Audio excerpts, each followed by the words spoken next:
Serantolanta bunagun kan centre Sowe Touré de ye Gao cɛbɔ ye ɲina saison 2023 2024 monté ɲɔgɔndanw kɛnɛ kan a degeli karamɔgɔ Abdou Traoré ka fɔ la laɲini ye kelen pe de ye a kɛnɛ kan ka jɔnjɔn sɔrɔ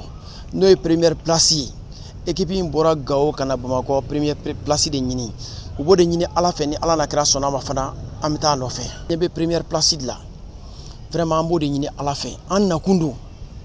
kana première place ɲini an y'a ɲini Ala fɛ Ala k'a nɔgɔya ɲɛ Ala k'a fanga d'an ma an kɔni dɔwɛrɛ tɛ an kunna ka kɛ premier walima ka kɛ premier dɔrɔn foyi t'an kunna n'an y'an sigi ani premier de bɛ yen n'an y'an jɔ ani premier de bɛ yen n'an y'an da ani premier de bɛ yen. Abdou Traoré ka fɔ la ale tile kelen ma yila se bɛ sɔrɔ ni monté ɲɔgɔndan in na. Ne tɛ don ko foyi la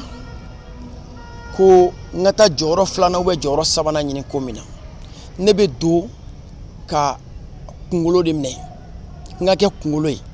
ni Ala na kɛra sɔnna ma n ye fɛn min ancré denmisɛnninw kunna n ye fɛn min don denmisɛnninw kunna o ye jɔyɔrɔ fɔlɔ ko in de an n'o de bɛ da an n'o de bɛ wuli a tɛ kɛ Ala ɲin'a ma an y'a deli Ala deli ka Ala deli centre Sowe Touré sigira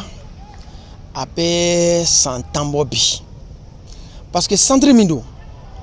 centre cɛsirilen don première division ni Ala y'a kɛ ni Gao yɛlɛnna première division na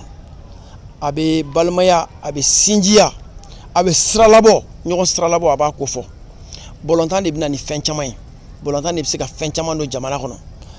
jamana in kɔnɔ bi an ka laɲini tɛ foyi ye bɛn ka sabati ka fara Gao cɛbɔ kan centre Sowe Touré Sikaso cɛbɔ AS Douane Kulukoro cɛbɔ Étoile du Mandé ani FC Sido Segu cɛbɔ olu de bɛ kulu kelen na VOA Bambara tɔgɔ la Bamakɔ Siaka Traoré kala seli don